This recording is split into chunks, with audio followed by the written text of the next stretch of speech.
a corrida é muito legal, né? O evento é muito legal, mas vale muito mais a gente estar dentro da natureza. Fala um pouquinho sobre esse projeto, como nasceu essa ideia e o que se está querendo fazer com essa pesquisa que se está começando. Tem uma margem incrível para a gente ampliar o universo de corridas, por exemplo, pelo Brasil afora, pelos parques nacionais e outras categorias, mas como fazer que os eventos esportivos sejam o melhor possível para todo mundo. Ó, pessoal, cuidado, cara, né? Vocês estão entrando num parque nacional, vocês estão entrando numa floresta nacional. Então é um lugar que merece cuidado, né? Além de nós, tem outros seres que mostram aí, né, que moram aí. Então acho que esse é o convite que eu faço para todos nós. Fala, meus brutões! Seja bem-vindo no outro lado, onde a gente vai viajando e explorando as trilhas vastas da sua mente. Com quem? Com duas pernas e uma grande vontade de correr. Gente, hoje a gente vai tocar o assunto mais importante, na minha opinião, sobre as trilhas. A gente vai tocar esse assunto de nos estádios de corrida de trilha, corrida de montanha, a natureza em si mesmo. A gente vai falar com o grande Fernando Tatajiba. A Tata, tudo bem, irmão? Tudo bem, Roger. Bom estar Tata, contigo aqui. é bom ter você como um cara que você trabalha com ICMB, você fala ICMB ou ICMBio? Você fala ICMBio, bio, ICMBio. ICMBio. Ou, ICMBio. Então, hoje, pode falar. ou Instituto Chico Mendes. Isso. E quem não sabe, tipo, isso é a organização que está em frente com parques nacionais, na verdade, é o seis. A gente vai explorar muito vocabulário por volta disso, mas além de ser um corredor de trilha, você trabalha com essa organização e você acabou de começar uma pesquisa que tem muito impacto na toda a comunidade de corrida de trilha. Quem vai praticando o esporte de corrida de trilha, ou só pessoas que gostam de aproveitar as trilhas nos parques, as áreas de UC que a gente tem no Brasil.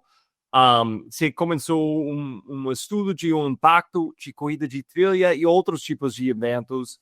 E a gente vai explorar tudo isso. O que você está fazendo com isso? Seu ponto de vista com isso, as comunidades diferentes que têm os stakeholders, os grupos diferentes que têm alguma coisa para ganhar o poder com eventos em parques nacionais e outras áreas de natureza no Brasil. Então, Fernando, vamos lá, vamos lá. Vamos começar com o SNUC. O que é isso? Explica para mim que é o papel de unidades de conservação federais no Brasil. O que é isso? Estou falando muitos termos, muitas coisas, mas o que é? O que é o papel de parques nacionais e UCs no Brasil? Ô, Roger, e, e Brutões. As unidades de conservação, Roger, elas são espaços especialmente protegidos. Né? O nome mais comum fora do Brasil é áreas protegidas, né? Protected Areas. Mas no Brasil a gente tem outras modalidades de áreas protegidas também, além das unidades de conservação. Né? Bom, você com certeza sabe que o planeta está passando por uma crise ecológica. Né? Cada dia que passa, nesse momento que a gente está falando agora, grandes extensões de ecossistemas naturais estão sendo perdidos, estão sendo derrubados para dar lugar a lavouras de soja, de milho, de algodão, para minerações. Né? E a humanidade teve essa sacada já há alguns séculos de reservar áreas para finalidades diversas. Né? É o primeiro parque nacional dos Estados Unidos, por exemplo, o primeiro parque nacional do mundo, Yellowstone, ele tem na sua criação esse objetivo, né, assim, para deleite da humanidade. Mas as primeiras áreas protegidas não foram somente para deleite, né? Foram para reserva de madeira, para o império, ou para os impérios e para os reinos. né? E hoje, as unidades de conservação, no Brasil, elas estão agrupadas numa lei, né, que estabelece um sistema nacional de unidade de conservação que organiza os diferentes tipos de unidade de conservação. Entre elas, o mais famoso, o mais conhecido são os parques nacionais, mas a gente tem 11 outras categorias de unidade de conservação, como as florestas nacionais, as reservas extrativistas, as áreas de proteção ambiental, reservas ecológicas, reservas biológicas, entre outras, com pequenas diferenças entre elas, né? Essas unidades de conservação elas estão agrupadas em 2 grandes grupos. Um é de uso sustentável, onde a sociedade pode fazer o uso direto dos recursos naturais, como é o caso de florestas nacionais. Floresta Nacional de Passa Quatro, por exemplo, onde começa a icônica prova La Mission, né? Começa na Floresta Nacional de Passa Quatro e parte para a Serra Fina, que fica na área de proteção ambiental, uma APA da Mantiqueira. As florestas nacionais elas têm esse propósito de fornecer reserva de madeira mesmo para o manejo florestal sustentável ao longo das gerações, né? Mas fato é, Roger, que todas as 12 categorias de unidade de conservação permitem, em alguma medida, algum tipo de visitação, né? Inclusive as unidades de conservação mais restritivas, que são reserva biológica e estação ecológica, né? Essa é uma questão que é nova, vamos dizer assim, né, na doutrina da conservação da natureza, né? Durante muito tempo, a gestão das unidades de conservação, de maneira geral, elas eram feitas com base nas proibições, na restrição, né? Uma concepção que está muito arraigada ainda nas pessoas, né? Em parte importante da sociedade ambientalista, inclusive, é que há áreas protegidas em contraposição às pessoas, né? Mas se a gente for observar a norma mesmo, a lei que estabelece o Sistema Nacional de Unidade de Conservação, a gente percebe, e eu gosto sempre de olhar a lei procurando as oportunidades e as possibilidades, ao invés das proibições, né? Em reservas ecológicas e reservas e estações, em reserva ecológica, reserva biológica e estação ecológica, é possível visitação com objetivo educacional. Então, é possível visitação também, né? Mas é isso, esse é um pouco assim do universo das unidades de conservação.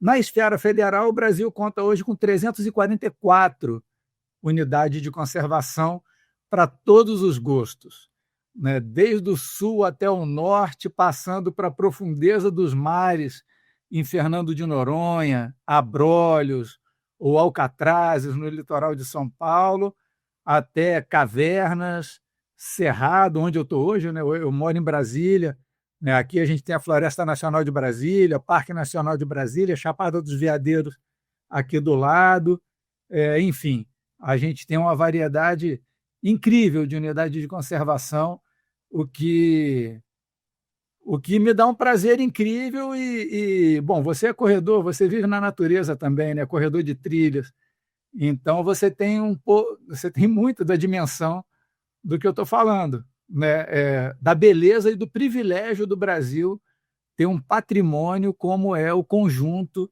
das nossas unidades de conservação. Cara, você começou de tocar alguma coisa que, na minha opinião, é o centro desse bate-papo e centro de eventos de corrida de trilha. Essa ideia de proteção de natureza. E até hoje, isso é um debate muito forte e eu acho que até eu entendo os vários lados que você tem com isso, mas o que é proteção? O que é conservação?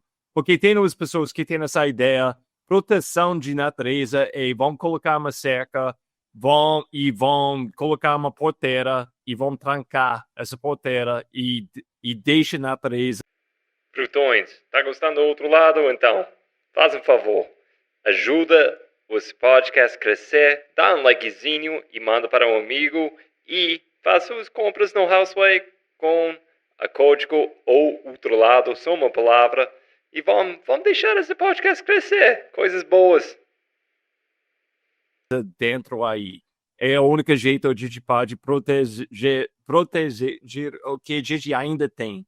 Porque, por amor de Deus, ser humano que a gente está vendo, a gente somos muito agressivos e a gente tem que proteger essa natureza.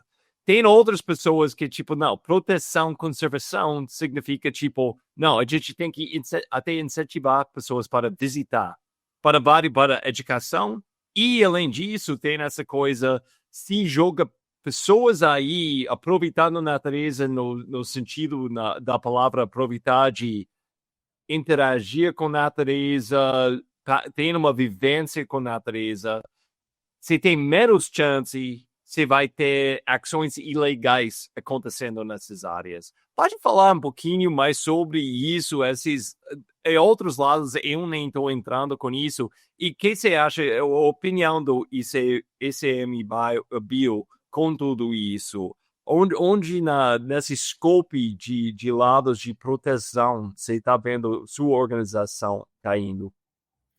Interessante, né? Sua pergunta é tema para um mês de prosa, né? Assim, porque ela é de uma riqueza incrível, né, Roger? Primeiro, assim, né? Começar pelo final. Qual é a opinião do ICMBio? Né? Cara, veja bem o que é o ICMBio, né? Tem um autor que eu adoro, que é mineiro. Se você não leu ainda, você deveria ler, que é o Guimarães Rosa, né? Ele diz que o sertão está em toda parte, né? E o ICMBio é igual ao sertão, ele está em toda parte, né? Ele está em todo o território nacional, né? Assim como várias organizações, né, cara? E esse é um desafio muito grande de organizações como o ICMBio, porque o ICMBio ele é feito por pessoas, né? E as pessoas são altamente diferentes, né? A gente tem pessoas no Rio Grande do Sul, no Paraná, em Santa Catarina, São Paulo, Minas Gerais, Espírito Santo, Mato Grosso e por aí vai, né? Cada um vivendo sob influência da sua cultura, né? Cada um traz consigo, Roger, os seus valores pessoais também, os seus princípios, né? Por que eu estou dizendo isso? Porque dentro do ICMBio há pessoas que têm uma visão pessoal que pende mais para esse extremo que você mencionou, do preservacionismo, né? Que é aquele da proteção excluindo as pessoas, até as pessoas, né? até grupos, né? Clãs, vamos dizer assim, dentro do próprio ICMBio, que pendem para um outro extremo, em que vislumbra a conservação feita com as pessoas dentro da natureza também, né? Como o ser humano evoluiu, né? Então, isso traz um desafio muito grande e, por vezes, é doloroso também, né? Porque o debate é duro dentro do próprio ICMBio, porque ele reproduz o debate do ambientalismo e do socioambientalismo de maneira geral.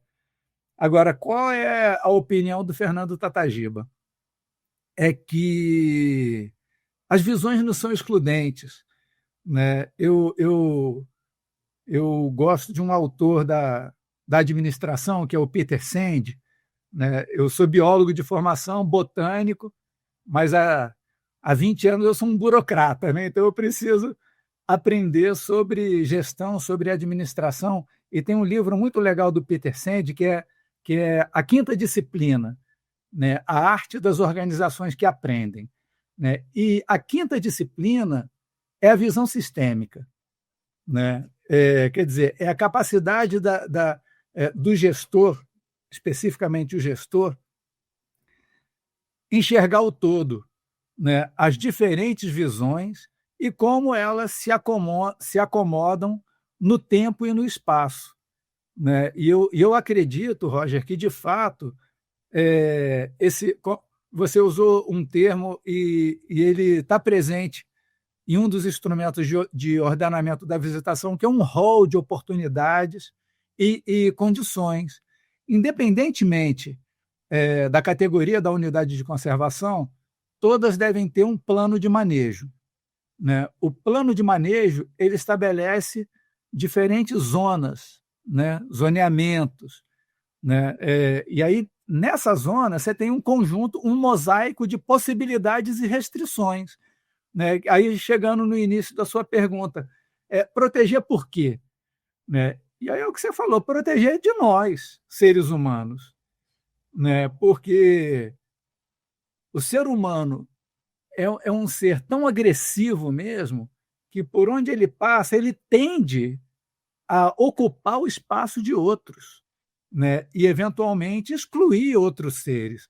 E não é só o ser humano ocidental moderno, não. A literatura é farta em exemplos ancestrais em que povos antigos, de milênios atrás, extinguiram seres também, suprimiram vegetações nativas. Tem um conterrâneo seu, o Jerry Diamond, tem um livro super interessante que é o Colapso, que ele conta a história dos Anasazi, por exemplo, né, um povo que viveu ali no norte do México, sul dos Estados Unidos da América, enfim, que eles usaram a tal ponto os recursos florestal daquele ponto que eles desertificaram o local onde eles viveram.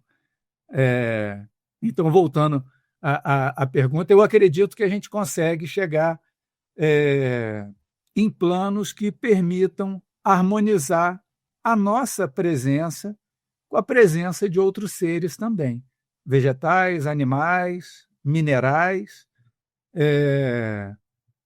num equilíbrio, né? E aí o instrumento que eu estava mencionando e que é uma das bases, inclusive para elaborar os planos de manejo e depois os planos de uso público, é o rol de oportunidades da visitação em unidade de conservação, chama ROVUC.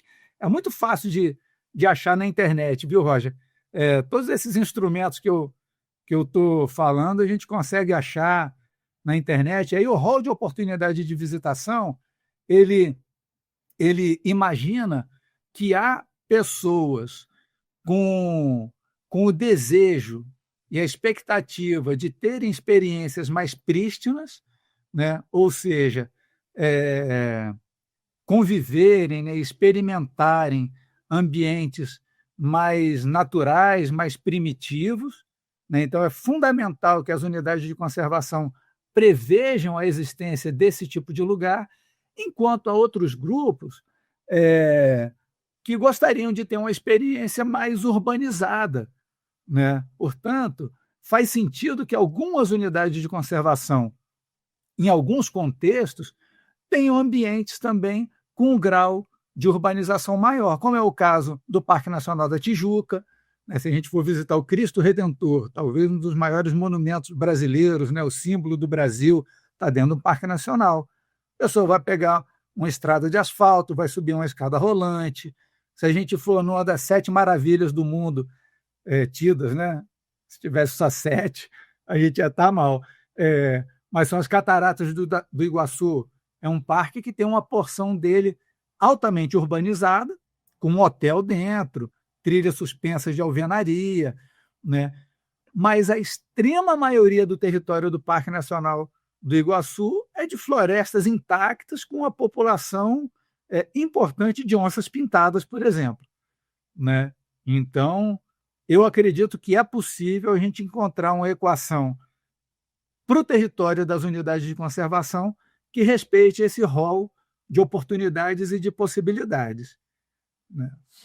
Então, com essa fundação de pontos de vista, você acabou de explicar de um jeito muito legal, na minha opinião,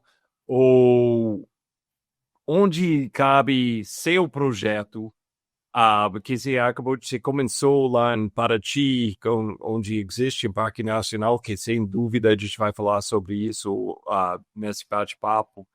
Fala um pouquinho sobre esse projeto, como nasceu essa ideia e o que você está querendo fazer com essa pesquisa que você está começando. Gente, quando eu comecei o outro lado, uns 3 anos atrás, foi simplesmente porque não existia coisas assim, pessoas falando o jeito que eu estava querendo ouvir sobre corrida de montanha, corrida de trilha e ultra, o jeito que eu sei merece. Comecei como um projeto de paixão. Então, se quiser apoiar esse projeto, se você acha que você está aprendendo comigo mais sobre como você pode melhorar no lado de ciência, conhecendo essas histórias dos elites, conhecendo essas histórias de pessoas dia a dia que passam aqui para viajar comigo no outro lado, se quiser apoiar tudo isso, melhor jeito, dá um likezinho, pode mandar para um amigo, pode compartilhar o podcast, dar 5 estrelas no Spotify, o Apple Podcast ou qualquer lugar que você está ouvindo. E, gente, se quiser apoiar também, pode comprar seus produtos de suplementos, seu whey, vitamina D, até carbos para tomar enquanto você está correndo pelo Houseway. Houseway é uma empresa muito bacana, que tem produtos muito, muito de qualidade. E se você usar o código ou outro lado, você vai ganhar um desconto de 10% e eles vão ajudar a apoiar o podcast também. Então, isso é o melhor jeito se quiser ajudar o outro lado, continuar, crescer e continuar a existir. Abraço forte, grande, boas trilhas. Tá. Bom, como nasceu esse projeto, há um tempo eu já estava com vontade de voltar para a escola, né? Vamos dizer assim. Né? Eu defendi o meu mestrado em botânica em 2003, né? Mais de 20 anos atrás. Eu gosto muito de estudar, né? Então, há um tempo eu já vinha amadurecendo a ideia de fazer um projeto de doutorado, de me aperfeiçoar em algum tema que seja interessante, mas que tenha uma lacuna de conhecimento também.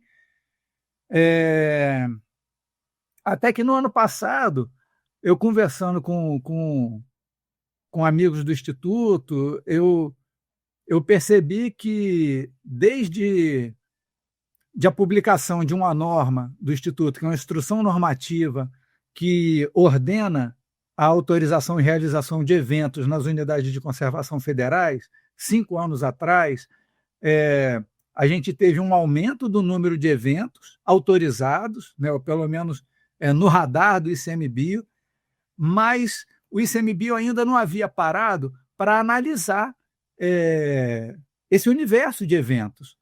Né? Quantos eventos esportivos aconteceram, ou culturais, ou educacionais, onde eles acontecem, quais são as unidades de conservação mais demandadas para a ocorrência, enfim, de todo tipo de evento.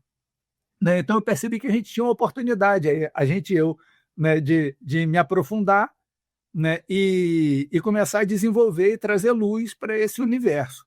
Né? Primeiro, assim, entender numericamente quantos eventos aconteceram, né, nos últimos 5 anos, por exemplo, quais são as unidades de conservação mais procuradas. E aí, por uma afinidade pessoal, eu sou corredor também, né, me chamou a atenção os eventos esportivos. Né? De uns anos para cá, eu tenho migrado, acho que é um caminho muito comum entre os corredores, e ainda bem, né, eu tenho migrado do asfalto para as trilhas. Né? E aí eu comecei a me deparar com um número que me chamou a atenção de eventos esportivos nas unidades de conservação. E aí me chamou a atenção no bom sentido. Eu falei, opa, eu quero ir nesse. Né? Sempre que eu conversava com um ou outro amigo gestor também de parques nacionais, alguns não tão conhecidos do grande público, tinha uma corrida acontecendo lá.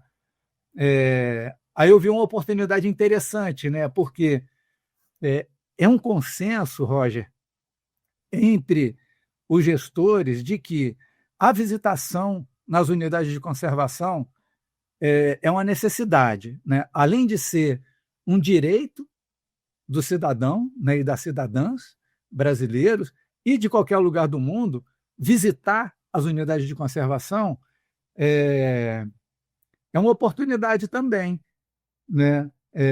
Porque, diferente de outros lugares, né, vários países da Europa, né, tive a oportunidade de passar 6 meses na Alemanha.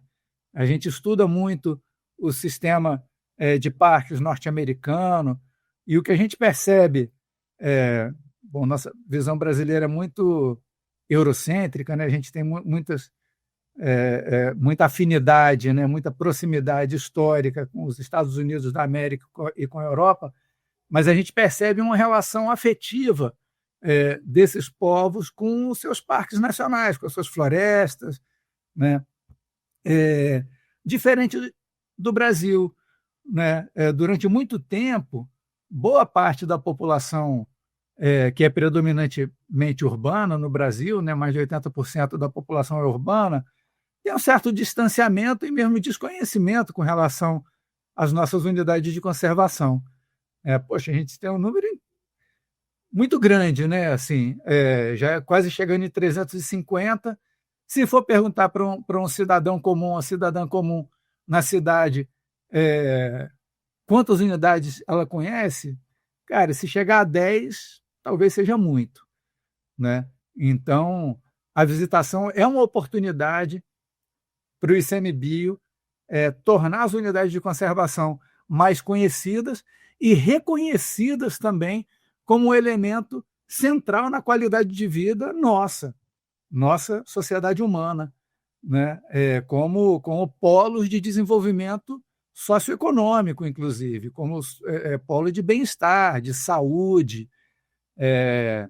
Mas é sabido também que a visitação, quanto maior, né, quanto maior o número de visitantes, há uma tendência de degradação do ambiente, né, se a visitação não for adequadamente manejada, né? Então, como eu percebi um número grande de eventos esportivos, né, e voltando para os eventos, né, eu percebi que talvez fosse adequado eu focar também o meu trabalho de doutorado nos eventos esportivos, porque eu, como corredor interessado, já tinha conhecimento de eventos que atraem 4, 5 mil atletas para dentro de uma unidade de conservação, né? E há impactos a partir daí, né? Impactos diversos, né? Eu já fui gestor de um parque nacional que recebia muitos milhares, recebe ainda hoje muitos milhares de visitantes, e eu observava no meu dia a dia um impacto importante, né? No pisoteio das trilhas, na questão do lixo que é deixado, na perturbação da fauna e por aí vai, né? Então, eu optei por, num primeiro momento, na tese de doutorado, analisar o universo dos eventos, mas depois focar no que há de bom e de desafiador nos eventos esportivos propriamente dito. Vamos um pouquinho mais seu alvo, entrando com essa pesquisa, sua ideia, você vai falar com pode falar um pouquinho sobre os stakeholders que tá nesse plano de você, porque tem impactos diferentes em grupos diferentes. Você tem a população local de povo, você tem a meio ambiente mesmo, óbvio, nessa conversa. Você tem as pessoas de fora que chegam para o evento, no nosso caso, os corredores de trilha. Você tem os gestores dos parques. Como você está falando com cada um? E sua ideia com essa pesquisa é para colocar todo mundo na mesma página, para dar uma educação mais para um grupo mais do que outra. Pode falar sobre esses stakeholders diferentes e seu alvo para atingir esses grupos diferentes com sua pesquisa. Legal, Roger. Cara, é bem o termo que você usou, né? E é um dos fundamentos de política pública, né, de administração pública, e ainda bem que é assim, né, a gente olhar, enquanto gestores públicos, cada vez mais esse sistema de stakeholders, né, durante muito tempo, e é uma das escolas, né, uma das tradições da administração pública, é a administração patrimonialista, né, que é a administração pela administração, pela coroa, né, pelo rei, né? Então, a administração existia em função do próprio Estado, o que não faz o menor sentido se a gente pensar do ponto de vista de hoje, né? Então, o fundamento, um dos fundamentos da administração pública é a gestão de stakeholders, né? É a gestão das partes interessadas. E o que isso quer dizer? Né? Num primeiro momento, é identificar quem são eles, né? Quem são os grupos de pessoas, e eu vou dizer até humanos e não humanos, envolvidos no universo das corridas, né? Vamos né, usar as corridas como exemplo de eventos esportivos, mas tem vários outros eventos esportivos de escalada, de bike, né? O Brasil Ride está para acontecer, de motocross e por aí vai.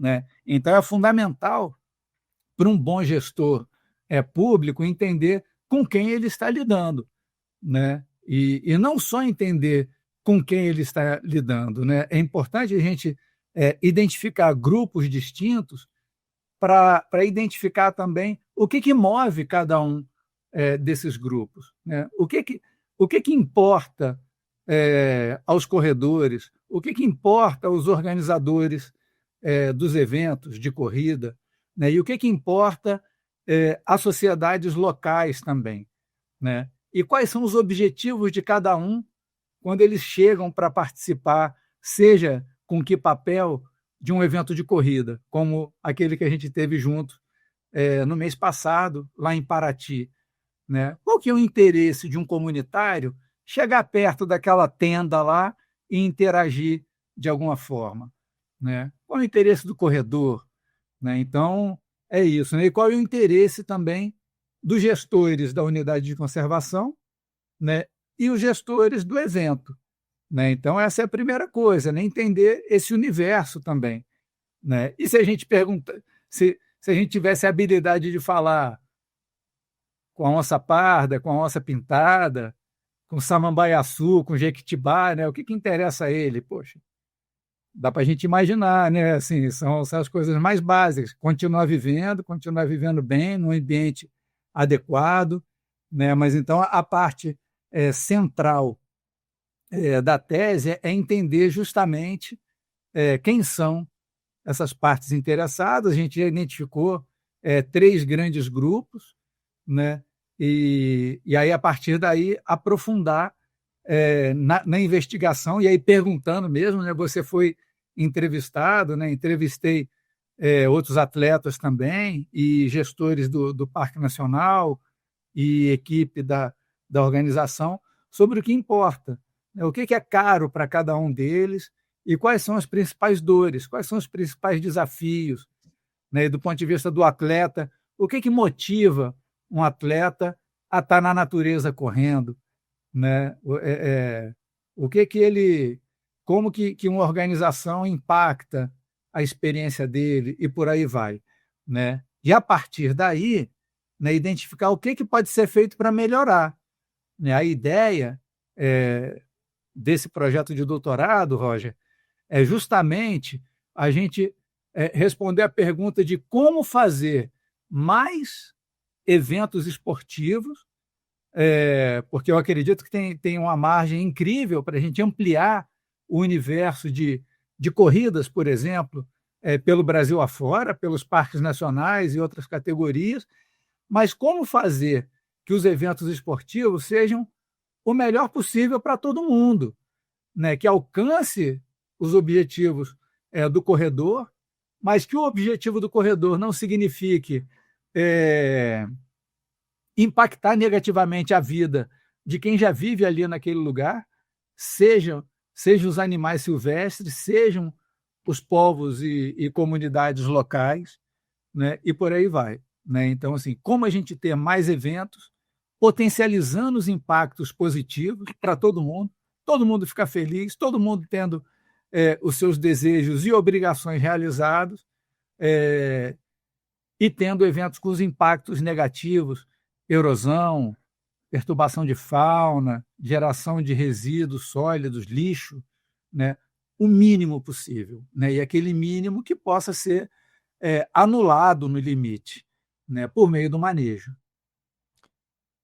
Então, vamos entrar, tipo, exemplo específico, porque foi o primeiro lugar onde você começou essa pesquisa foi em Paraty, porque você acabou de começar, tipo, a fazer essa pesquisa. Você estava planejando há muito tempo, mas agora tudo está saindo do papel. Que você viu, que você aprendeu falando com tantos atletas? Eu sei que você estava lá com o gestor do Parque Nacional aí. Você tinha uma surpresa? Você já tinha umas observações que você pode compartilhar com a gente? Sim, sim. Bom, primeiro que uma constatação que eu já tenho, né, pela minha experiência no ICMBio, é que as equipes do ICMBio, né, as equipes das unidades de conservação, como é o Parque Nacional da Serra da Bocaina, mas quase qualquer, é muito reduzida para o tamanho da área, né? Nós somos poucos servidores, poucos trabalhadores e trabalhadoras para dar conta de áreas muito grandes, do tamanho de municípios. Parque Nacional da Chapada dos Veadeiros, por exemplo, onde no ano que vem vai acontecer um Insanity, ele é 2 vezes maior que o município do Rio de Janeiro, né, com uma equipe de menos de 10 analistas ambientais. E nós temos brigadistas, mas é uma equipe que talvez chegue a 50 pessoas. Você imagina 50 pessoas para fazer a gestão de uma área 2 vezes maior que o município do Rio de Janeiro. E a Serra da Bocaina não é muito diferente disso.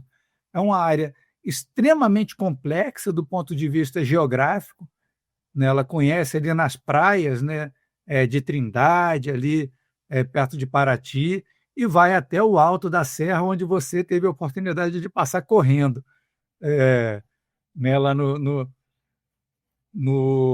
108 quilômetros. Né? Então, esse é um desafio já grande, né, para uma equipe lidar. Né? Como ele balancear o olhar, né? Como ele pode dar conta de olhar e tomar conta do impacto de uma prova dessa magnitude nas diferentes distâncias da prova, né? Então, assim, a gente acaba priorizando, né? O gestor acaba priorizando as áreas mais complexas, onde a sociedade demanda mais, né? Então, no TMB Paraty e no Parque Nacional da Serra da Bocaina não é diferente, né?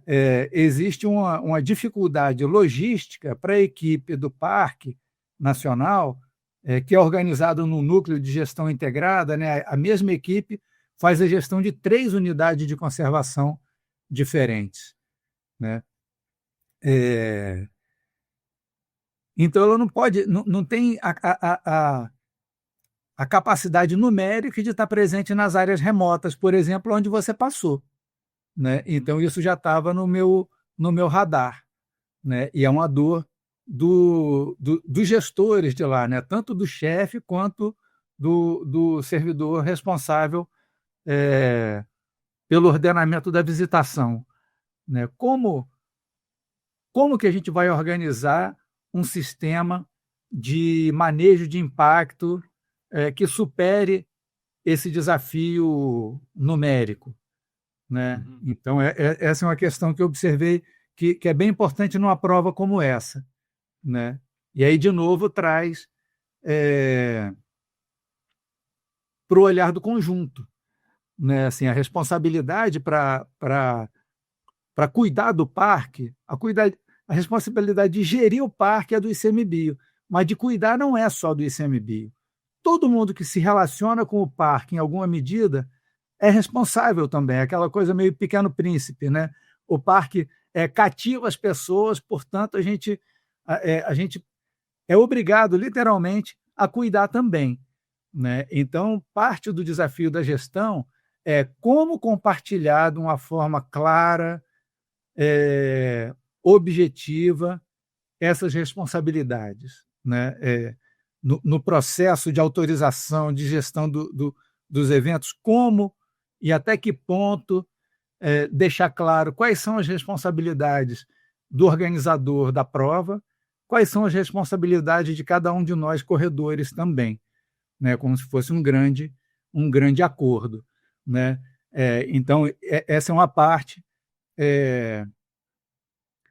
do problema, né, vamos dizer assim, ou do desafio relacionado aos eventos que eu tive a oportunidade de experienciar lá, né? A outra, né, um outro desafio que a gente pôde observar lá é como que essa legião de corredores e parceiros e parceiras, familiares, treinadores, assessorias, invadem no bom sentido, né, tomam conta da cidade, dos povoados, tal.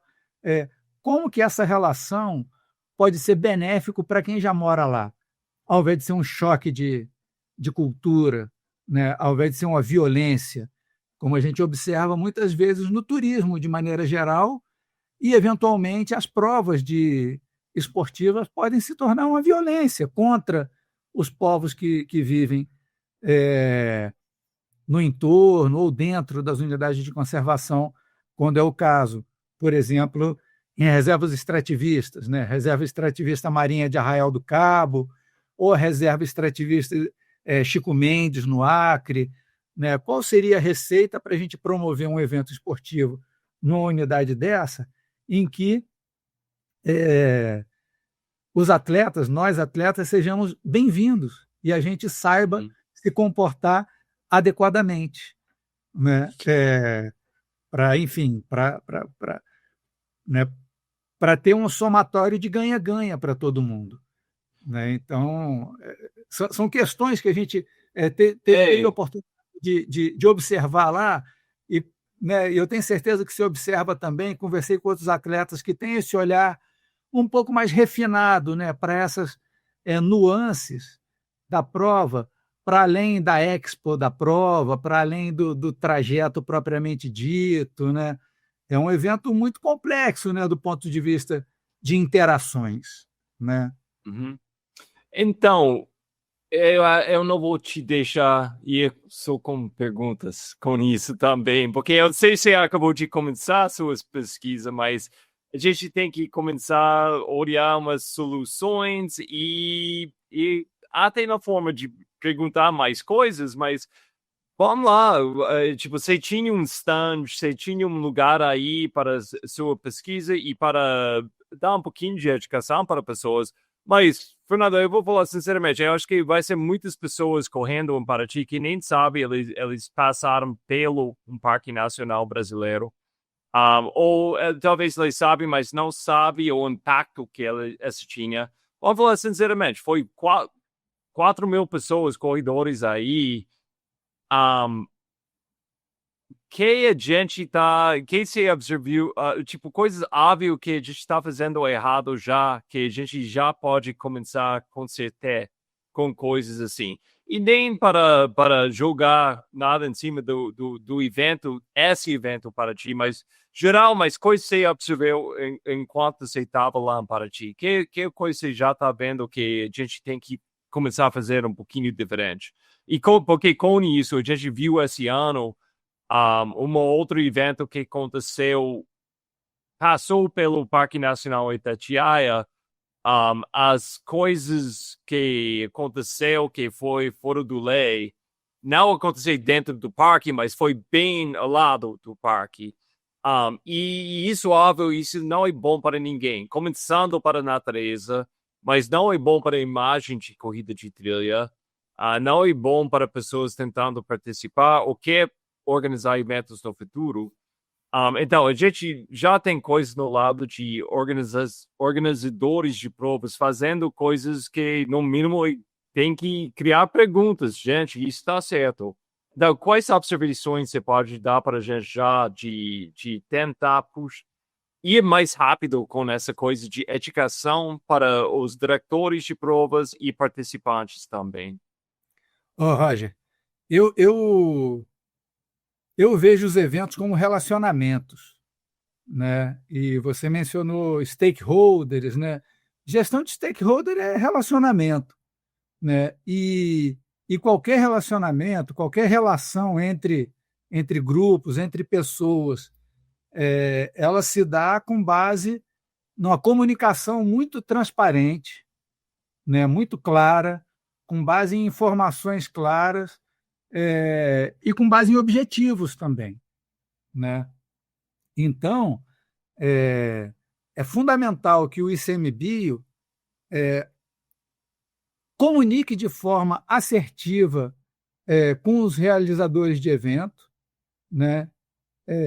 Sobre as regras do negócio, né? Assim, diferentemente de uma prova de asfalto, uma corrida como o TMB Paraty, La Mission, Evolution, ou mesmo num parque, como a gente estava falando, que tem áreas mais urbanizadas, como é o Cataratas do Iguaçu, né, que tem uma grande maratona e tem uma meia maratona com milhares de pessoas que começa e termina dentro do parque.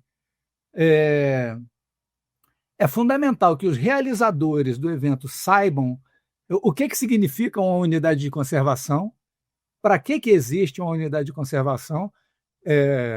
O Parque Nacional não existe só para receber corridas de trilha ou só para receber turistas, né? Existe para isso, mas também e talvez principalmente, né? E aí, de novo, uma coisa não deve excluir a outra, para conservar os outros seres, né? E as outras relações ecológicas que já habitavam, né? Que já existiam naquele lugar antes do próprio ser humano chegar, né? Então, é isso, né? Assim, as regras precisam estar muito claras. E aí, para todo mundo, né? E aí, de novo, perguntando, eu achei muito interessante, assim, né? Que em várias ocasiões, né? Em briefings, foi mencionado o ICMBio como um parceiro institucional, mas eu confesso que eu ainda sinto talvez falta de ouvir falar mais do Parque Nacional, no caso lá, para os atletas, né? Também pelos motivos que a gente mencionou, né? Assim, existe um desconhecimento muito grande, né? Muitas pessoas, eu não sei se dos 4.000, talvez 1.700, 800 participaram do 58 e do 108, que de fato entram no Parque Nacional, né? Eu não sei se todos sabem que eles estiveram dentro do Parque Nacional da Serra da Bocaina. Se não sabem, deveriam saber. Eu acho que esse talvez deveria ser até um indicador interessante para o organizador da prova e para o ICMBio também, né? Assim, para mim é fundamental que um atleta que participe, no caso lá, do 58 e do 108, ele saiba quando ele entrou no Parque Nacional e quando ele saiu, né? Porque eu imagino que até de uma forma inconsciente ou subconsciente,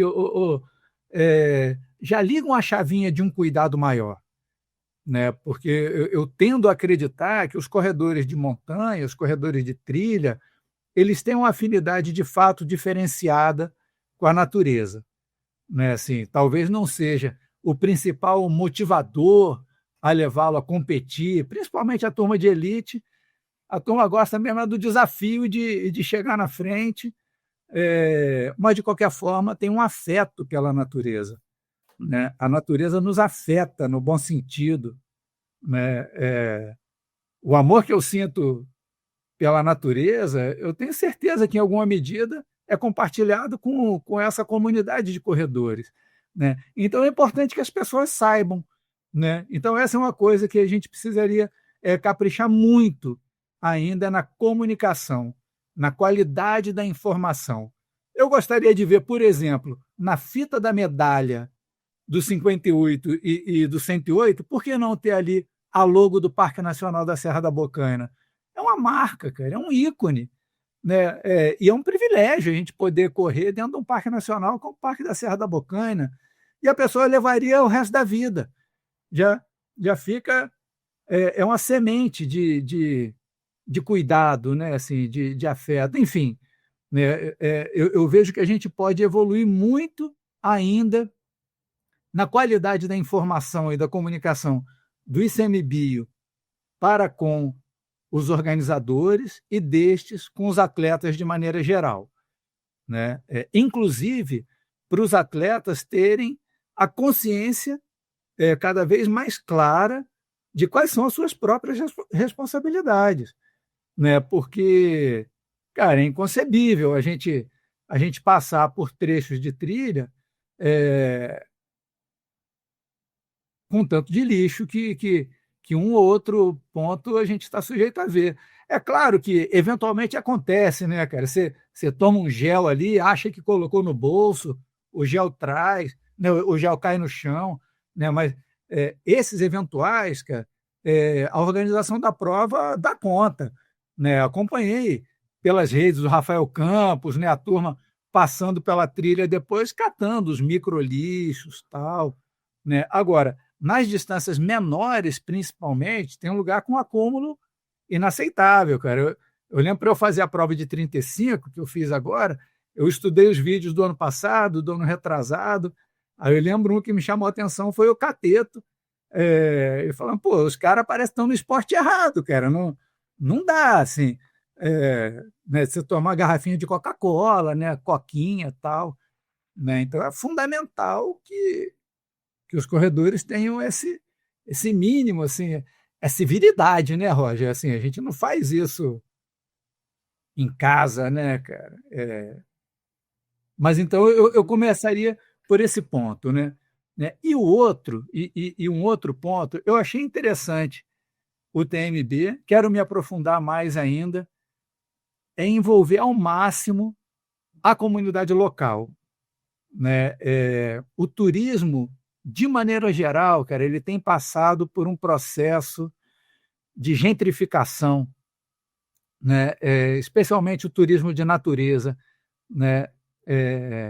Gentrificação é o termo do urbanismo, né? Que é aquela limpeza de áreas, né? E exclusão de determinadas parcelas da sociedade, privilegiando quem pode pagar mais, né? Aquela casta, né? Aquele grupo com maior poder aquisitivo e que, de maneira geral, não tem nenhuma identificação ou apreço com as identidades culturais locais, né? Então, o que a gente observa em vários destinos turísticos no Brasil, destinos de natureza, é quase que um apagamento do modo de vida e da identidade local e uma pasteurização assim da arquitetura, das comidas, do comércio, das lojinhas. Então é quase como se você estivesse num shopping, entre aspas, né? É tudo mais ou menos parecido, né? Não vou falar o nome dos lugares, não, mas você está em um como se estivesse no outro. É um tipinho de coisa, né? Então eu gostaria muito que as provas fossem a oportunidade também de mostrar mesmo assim, né, uma oportunidade de imersão na cultura, na culinária, no modo de vida, no contato com as pessoas locais, né? Que os eventos eles atraiam mais as pessoas locais e promovam a interação nossa, né, de corredores com os moradores locais, ao invés de excluir, né? Mas no TNB, particularmente, eu observei um esforço da organização nesse sentido, né? Tinha vários dos estandes eram de pessoas locais, tem o projeto Caiçara no Chamonix, enfim, mas sempre dá para fazer mais, né? E eu sei que os Rafaéis têm essa preocupação também, né? Então, falando de stakeholders, isso é um grupo que eu não sei se falam para ti, talvez você tinha a oportunidade de falar com eles, mas isso seria todos os stakeholders que você falou, isso pode ser, tem um potencial de um grupo mais difícil para você mesmo atingir, como pessoa de fora mesmo, e porque, por causa das razões que você acabou de falar, normalmente eles estão entre os stakeholders, o grupo que não, o problema é eles não estão aí no evento. O problema é eles não têm voz. E quem está aí, talvez, é só por causa de conexões. Então, como você pode atingir as pessoas certas locais para achar jeitos de incluir eles mais nesses eventos e saber se ele está sentindo um benefício com esses eventos também? Olha, Roger, tem uma boa prática na gestão de projetos, na gestão de programas governamentais e de política pública, é envolver os diferentes grupos o mais cedo possível nas etapas de realização ou de planejamento do projeto, no caso, entendendo que um evento como esse é um projeto, né? Então, quanto mais atores locais estiverem envolvidos desde a concepção, inclusive para levar essa pergunta para eles mesmos, né? Assim, como que a gente poderia trazer mais a identidade caiçara para o TMB Paraty? Que é o TMB Paraty, não é o ITMB Chamonix, ali, aquele que a gente estava, né? Então, talvez o caminho seja por aí, viu, Roger? Assim, foi bem legal ver muitos corredores locais, caiçaras, inclusive, né? Mas, quem sabe, pensar em maneiras de envolvê-los em outras etapas, inclusive de pensar o evento, né? De pensar o evento, né? Eu acho que essa talvez seja a melhor forma, né? Entendo que o evento é um negócio, entendo que tem o investidor principal, né? Mas não é nada estranho no mundo corporativo as empresas, por exemplo, contarem com conselhos, né? Com a pluralidade de vozes e de pontos de vista sobre o negócio, né? Então, quem sabe o TMB, que tem uma perspectiva de pelo menos mais 7 anos ali, e que venham outros tantos, né? Mas, se não me engano, o contrato, a licença é para 10 anos de evento, certamente vai ser renovado, né? Mas quem sabe ter um conselho, né? Ou um colegiado para pensar o planejamento e organização, né? E nesse lado, eu vou falar para qualquer diretor de prova que está ouvindo, tipo, esse investimento na comunidade local é enorme e tem um grande impacto de vivência dos outros stakeholders que a gente está falando. Eu tenho que achar uma outra palavra para usar aqui, fora das palavras em inglês, mas quando você vai investindo nas pessoas locais e deixa as portas abertas para eles participar, ter uma opinião, eles mesmos terem um impacto no evento, eles estão incluídos no evento, os participantes de fora, você sente isso quando você está no evento. Eu já fui para várias provas no Brasil, onde foi muito óbvio que quem organizou o evento tinha nada a ver com as pessoas locais. E você sente, você entra na cidade, você está na terra deles, e você sente isso na hora, incluindo o evento lá em Paraty. É outro evento de corrida que rolou lá. E, foi muito óbvio que eles não abraçou a comunidade local, e a comunidade local não abraçou o evento. E você se sente desconfortável para caramba como uma pessoa de fora participando no evento, onde você sabe que você não está aceitado porque o organizador da prova negou tantas coisas que você acabou de falar, de incluir as pessoas locais. Então, achando jeitos, e não faz, por amor de Deus, não faz isso só para marketing do seu evento.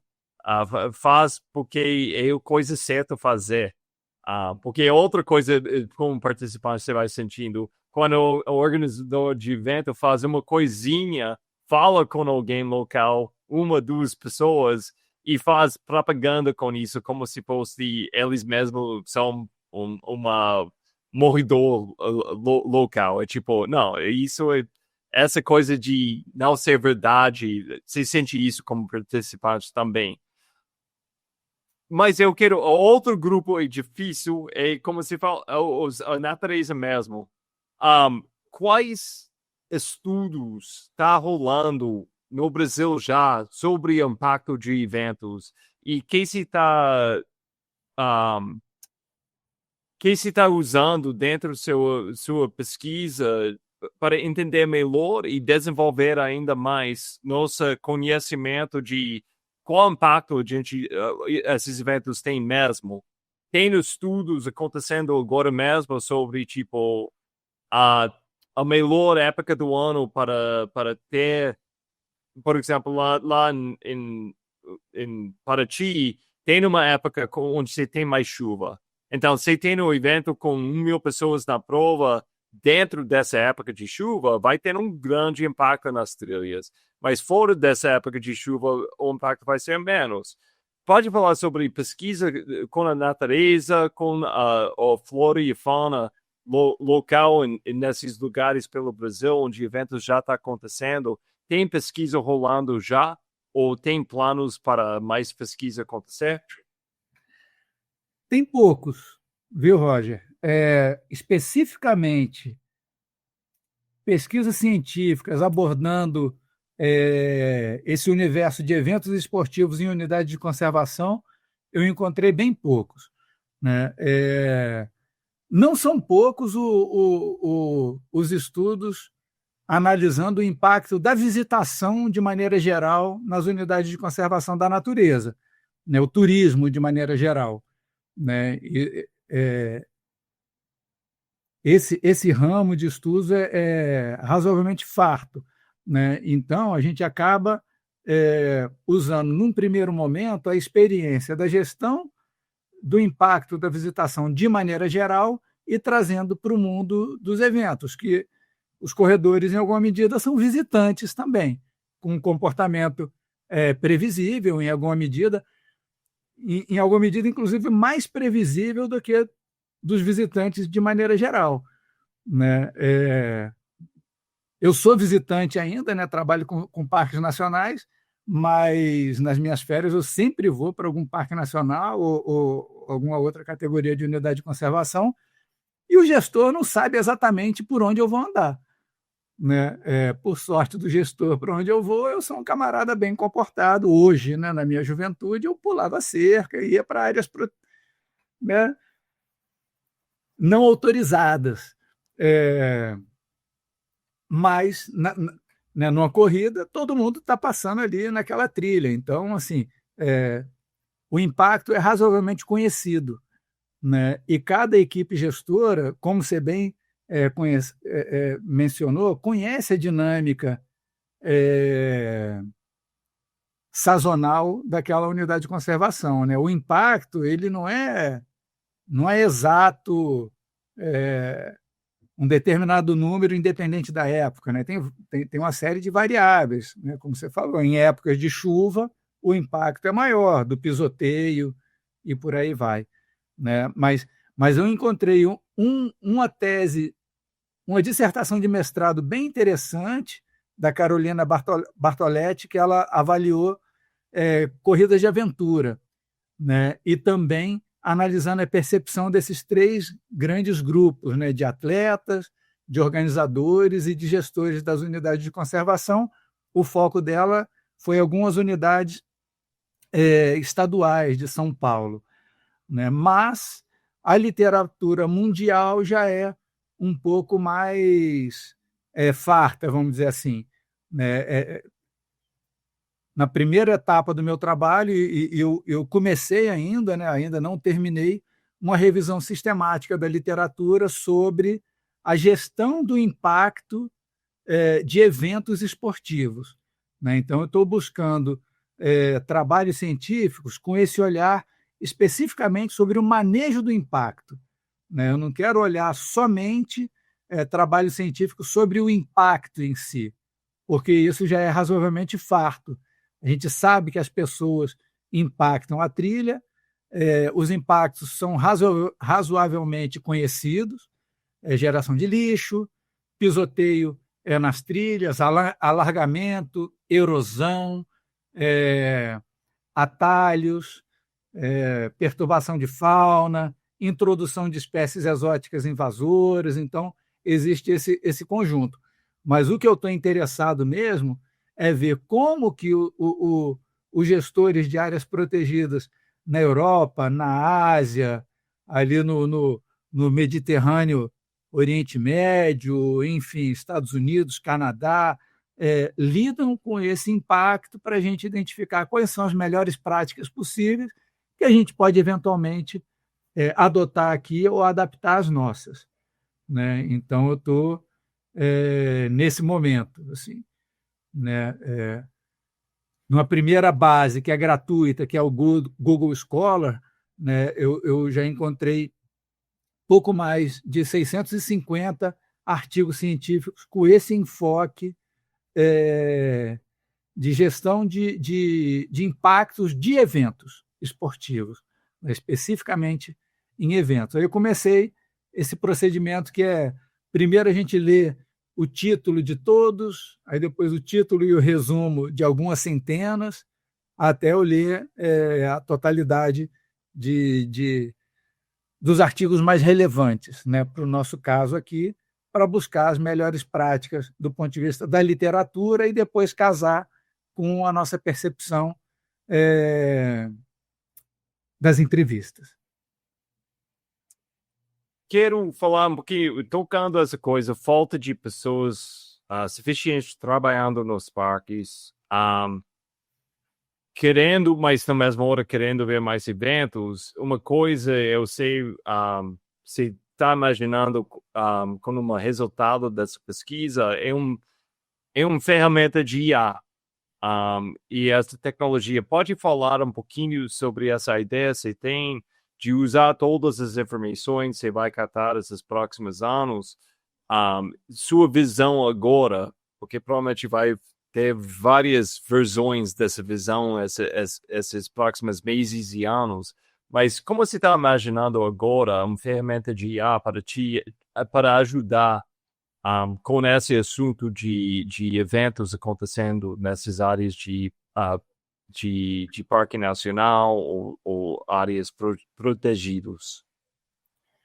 Roger, isso me chamou a atenção logo de início, né? Porque as ferramentas de IA elas têm se popularizado cada vez mais na sociedade em geral e elas estão evoluindo muito, né? E o que eu acho interessante é essa figura do assistente virtual, né? Eu gosto muito dessa palavra, é um assistente, né? A ideia é que a ferramenta de IA não substitua o analista ambiental ou o gestor de maneira nenhuma, mas que seja um assistente pela capacidade que essas ferramentas têm de analisar grandes volumes de dados, né? Então, a ideia inicial é criar um assistente virtual abastecido por o que há de melhor e mais completo na literatura científica e com o maior número possível também de documentos normativos das unidades de conservação,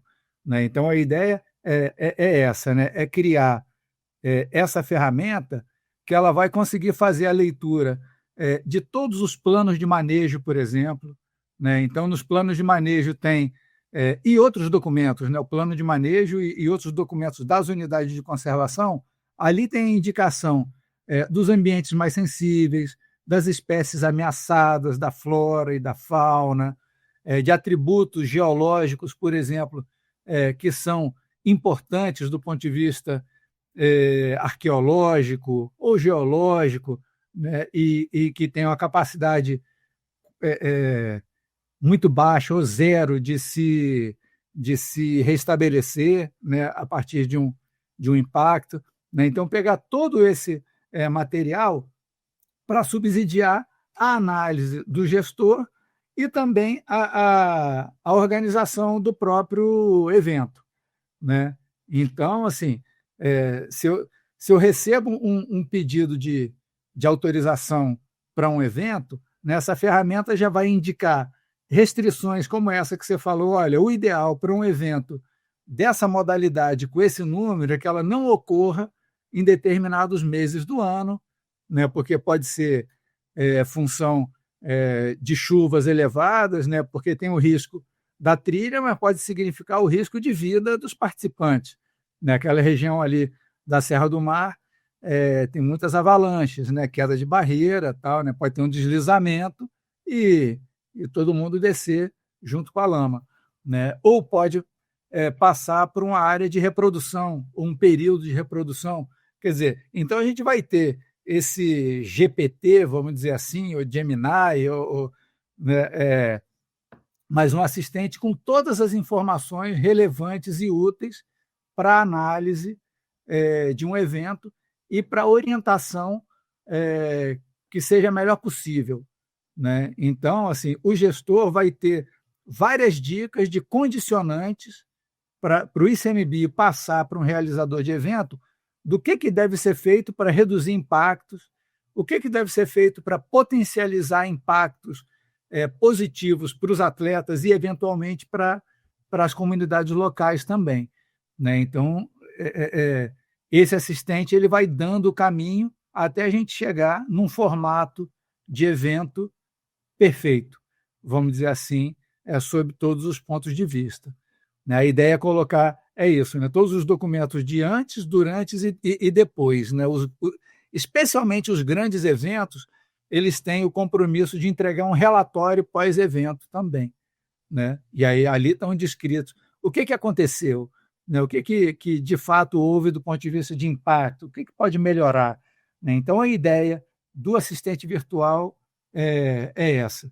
E vai servir também para o atleta, né? O assistente virtual vai ter o histórico das trilhas, né? Assim, isso que eu estou fazendo hoje, esse trabalho de arqueologia dos documentos do ICMBio, vai estar já nesse assistente virtual. Um jornalista, um atleta mais interessado, um estudioso, ele vai poder fazer pesquisa sobre quais foram as corridas que aconteceram no Parque Nacional da Serra da Bocaina, né? Que tipo de evento que mais acontece, né? Então, essa é a ideia do assistente virtual. Cara, como um cara que trabalha com isso e é uma amante de natureza e áreas assim, me dá dicas. Você falou no início, tipo, se tiver sorte, você vai achar pessoas no Brasil que conhecem 10 áreas assim que você está falando. Então, vamos ampliar nosso conhecimento de parques no Brasil, áreas de proteção. Quais dicas você tem para a gente? Quais áreas você acha que não tem tantos visitantes que merecem mais visitantes para pessoas que vão visitar virar embaixadores melhores para as montanhas e natureza no Brasil? Eu vou mencionar algumas, e são algumas poucas que eu já estou em contato com gestores, porque eu sei que tem prova planejada para o ano que vem, né? Tem 2 parques nacionais bem legais no Nordeste. Um é o Parque Nacional das 7 Cidades, no Piauí, e o outro é o Parque Nacional de Ubajara, no Ceará. Existe uma ultramaratona que parte de Ubajara e vai pelo sertão até 7 cidades, 160 quilômetros pela Caatinga, passando por áreas de cerrado também, bem interessante esse, e tem outras modalidades também, né? Os 2 parques têm corridas menores, né, dentro da própria unidade. Quero ir nos 2, na verdade, mas eu estou com vontade de participar desse que sai de Ubajara e vai para 7 cidades. Parque Nacional da Serra da Canastra é espetacular, né? Paisagem assim, de tirar o fôlego, lugar fácil de avistar fauna, tipo lobo-guará, tamanduá-bandeira, que são uns bichões maravilhosos, né? Tem algumas provas super interessantes de corrida por lá também. No ano que vem tem prova já autorizada pelo ICMBio. Parque Nacional da Chapada dos Veadeiros, ano que vem teremos o Insanity. Tem uma meia maratona linda também, ela é de asfalto, acontece 2 vezes por ano, numa rodovia que é uma estrada parque, então a pessoa corre no asfalto, mas com visual de trilha, né? Corre no asfalto assim, olhando a paisagem do Parque Nacional, é lindíssimo. No norte, né, tem uma prova que eu estou doido para ela voltar a acontecer, que é uma ultramaratona na Floresta Nacional do Tapajós, no Pará. Então é uma ultramaratona na selva amazônica, é espetacular. Estou em contato com o gestor, o ex-gestor, na verdade, da Floresta Nacional do Tapajós. Ele confidenciou que eles estão em tratativas com a organização e, se tudo der certo, ela volta a acontecer no ano que vem. Até o ano passado, eu estava trabalhando de uma forma muito próxima com a Reserva Extrativista Chico Mendes, no Acre, que é linda também, uma unidade de conservação muito complexa, passa por desafios muito grandes, Roger, de violência, inclusive.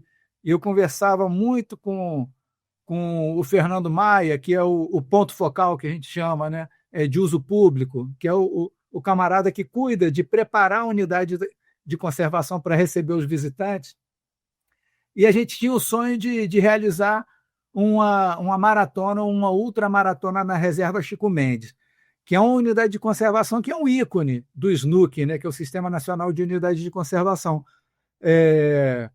Porque foi a partir da Reserva Chico Mendes que se criou essa categoria de unidade de conservação que foi pensada justamente para conciliar e proteger o modo de vida tradicional dos extrativistas, né, que são povos da floresta, com a conservação da natureza, né? Então, a gente imagina que o desenvolvimento do turismo naquela unidade específica e, quem sabe, a organização de um evento de corrida pode auxiliar a unidade a se reencontrar também, né? A gente acredita que o esporte e a visitação podem fazer frente a outras atividades que vão na contramão da própria reserva, como a derrubada de floresta para a criação de gado, né? Então, quem sabe, dentro do doutorado, a gente consegue organizar uma outra maratona na Reserva Chico Mendes, né? E eu tive pensando esses dias que ia ser muito bonito, Roger, a gente fazer um evento colaborativo, né? Eu ouvindo o Ultralado com o Rafael, me chamou a atenção que a gente já tem organizadores de eventos experientes, né? Como é o caso do TMB, a La Mission, Evolution, o Insanity, mas o pessoal pouco se conversa entre si, né? Eu achei interessante ele falar isso, né? E quem sabe esse estudo ou esse movimento a gente pode fomentar uma articulação maior entre esses diferentes atores, né? Quem sabe a gente consegue pensar num futuro em que os organizadores de grandes eventos troquem mais ideias, assim como os gestores de unidades de conservação. O que o Rafa comentou sobre os organizadores, eu tenho observado também entre os gestores de unidades de conservação. Quer dizer, existe um espaço muito grande para a gente ter uma rede de gestores de unidades de conservação que recebem eventos esportivos, grandes e pequenos, né? E quem sabe a gente consegue, esses 2 grandes grupos, organizar um evento em prol de uma unidade de conservação que esteja numa situação de vulnerabilidade, né? E aí me veio em mente a Reserva Chico Mendes, né? Poxa, será que é absurdo pensar daqui 3 anos a gente organizar uma outra maratona na Reserva Chico Mendes de uma forma colaborativa, buscando fazer o que pode ter de melhor na organização de uma prova, eu acho que não é absurdo, não. Cara, eu acho que você acabou de mandar uma mensagem muito legal para os diretores de provas. Para fechar aqui, me dá uma dica, uma mensagem que todos os corredores participantes desses eventos que rola nesses lugares tão incríveis pelo Brasil. Uma coisa que eu gosto de falar, tipo, nossos estádios desses eventos são esses lugares incríveis e a gente tem que cuidar deles. Mas dá uns dicas ou uma dica, uma mensagem que os participantes podem colocar no seu kit, no seu colete de corrida, no seu mente, no seu coração, quando você for participar em um evento assim. Qual dica, qual coisa você quer para todo mundo levar com eles nas trilhas? É que olhe para além de si, né? Assim, eu sei que é difícil essa dica, né, para um corredor, né? Mas olhar para além do seu próprio desempenho, para além do pace, para além do equipamento, do tênis, da mochilinha, do bastão. É o que a gente estava falando, né? Assim, a corrida de montanha é um esporte coletivo, né? O cuidar da natureza é um esporte coletivo, né? Se a corrida é um desafio individual, talvez, né? E competitivo, né? O esporte nos parques só vai ganhar se todo mundo trabalhar junto, né? Então, assim, a gente precisa calibrar o nosso olhar para desenvolver uma chegada mais empática, Roger, né? A mata não é dura como o asfalto, né? Quando a gente entra numa floresta é como se a gente estivesse entrando num organismo, e é literalmente isso mesmo, né? A teoria de Gaia, né? A floresta é um grande organismo mesmo, né? Então, a dica que eu dou é para quem sabe desenvolver. É isso, é um chamado para desenvolvimento de um outro olhar, né? Um olhar de respeito, de cuidado mesmo, né?